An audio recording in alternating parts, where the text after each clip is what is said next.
E aí, em meio às investigações todas e aos novos desdobramentos, a pergunta que fica, gente, é: o investidor, será que aprendeu alguma coisa com essa crise do Banco Master?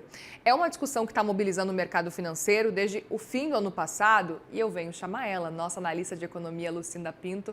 Nada como Lucinda para responder uma pergunta tão difícil, hein, Lucinda? Boa tarde. Boa tarde, Muriel. Boa tarde a todos.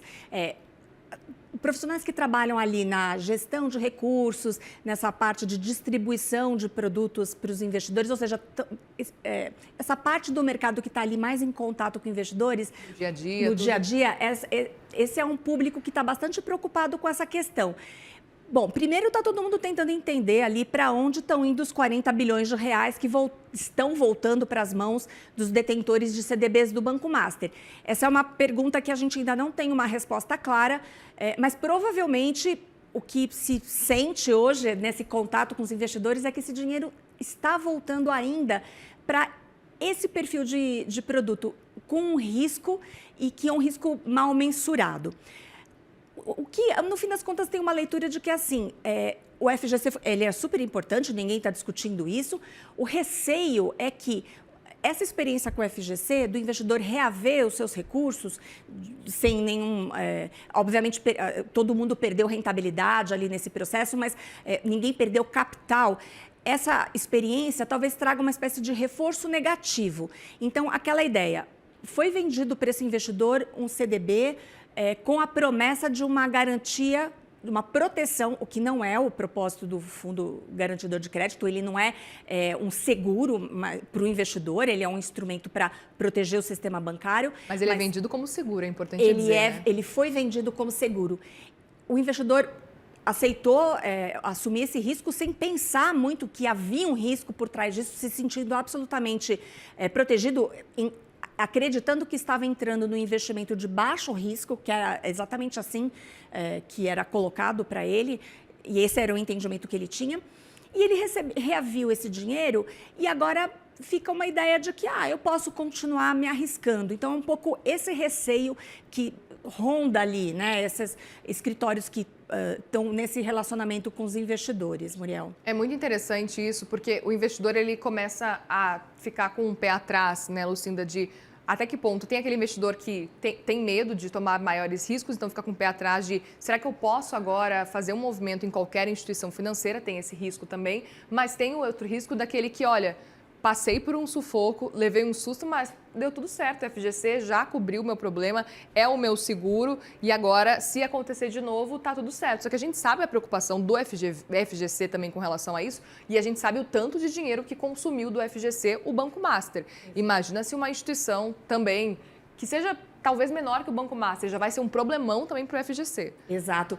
Esse episódio, ele lembra um pouco, até nas conversas que eu tive com esses profissionais, lembra um pouco aquilo que acontecia com as construtoras antes da lei do distrato, que foi criada em 2018 para corrigir uma situação que era a seguinte: o consumidor ali, o cliente, ele comprava um apartamento na planta e o corretor vendia para ele o seguinte: pode comprar, ao longo desse processo de construção, esse imóvel vai se valorizar e aí você devolve para a construtora que ela vai ser obrigada a recomprar. E isso aconteceu, muita gente comprava ali o imóvel nesse processo, o corretor ganhava a sua comissão e depois ele tinha que devolver para a construtora e muitas construtoras quebraram nesse processo por conta desse efeito. Então, existe essa preocupação da figura do FGC ser usada de uma forma tão distorcida que acabe trazendo prejuízo mesmo, como você está trazendo, assim, vai desfalcar ali o FGC e, no fim, induz o investidor a tomar decisões que estão equivocadas, que não estão adequadas ao seu perfil de risco. Então, aquela ideia, o investidor ele não está sendo estimulado a refletir a respeito do fundamento daquele ativo que ele está adquirindo, que riscos que ele está efetivamente assumindo. Então, existe hoje um movimento, uma discussão, um debate, até a Ambima falou a respeito disso, de tornar as regras, a regulamentação toda em torno de quem distribui esse tipo de ativo mais eficiente, mais adequada. Essa é uma agenda antiga, não é uma agenda de hoje, não é uma agenda fácil de andar, mas sem dúvida nenhuma é um aspecto que precisa ser encarado nesse momento aí em que a gente está vendo fiscalizações aumentando, investigações, ou melhor dizendo, né, do Banco Central, e até do ponto de vista criminal, mas tem esse aspecto também da responsabilidade de quem efetivamente oferece esse tipo de produto para o seu cliente. Portanto, a discussão que a gente está acompanhando no mercado financeiro é o quanto que o caso Master serve de estudo, de incentivo, mas não só isso, o quanto que serve também de aprendizado para quem está investindo, mas também para assessores de investimento, né? O quanto que, no fim das contas, agora vamos passar uma régua e ver o que a gente consegue aprender desse cenário para sair cada vez melhor. Exato. E se não tiver alguma evolução nessa regulamentação, a sensação que fica é que esse episódio vai ser negativo do ponto de vista de educação do investidor. Porque, de novo, o fato do FGC ter funcionado, que ótimo que funcionou, ele foi criado para funcionar, mas ele ter acabado sendo, ele acabou servindo exatamente para aquela figura que foi vendida para esse investidor de forma distorcida, que é alguém que, no aperto, ele assegura, né? E não é para isso que o FGC foi estabelecido. Então, se não houver um ajuste aí na forma como se oferece os produtos, da responsabilidade, inclusive, de entender o perfil do investidor, que tipo de produto serve para quem, em que medida essas assessorias e plataformas não podem estar induzindo o investidor a assumir um risco para o qual ele não está preparado e que ele desconhece.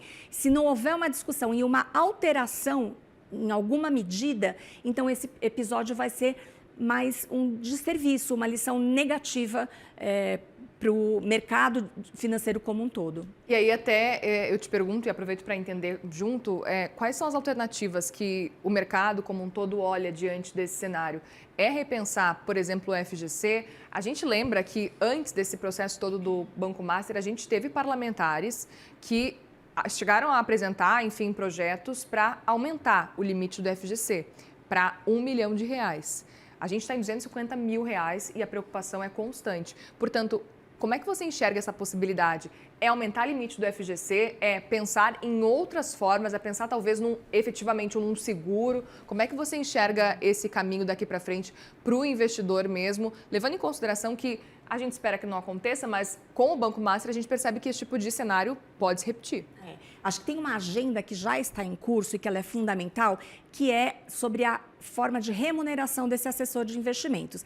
Já se estabeleceu, tem já uma medida em vigor que determina que as plataformas precisam informar para o investidor qual foi a comissão recebida pelos seus assessores, quanto a plataforma foi remunerada ao vender um determinado produto ou um conjunto de produtos para os seus clientes. Essa já foi uma medida ótima, mas acho que evoluir nessa questão do rebate, que é a comissão que o assessor recebe do próprio emissor, né, e não do cliente, melhorar transparência, educar o investidor, fazer com que ele tome consciência de alguma forma que quando ele aceita uma oferta do seu assessor, segue a orientação do seu assessor, muito provavelmente esse assessor está sendo remunerado.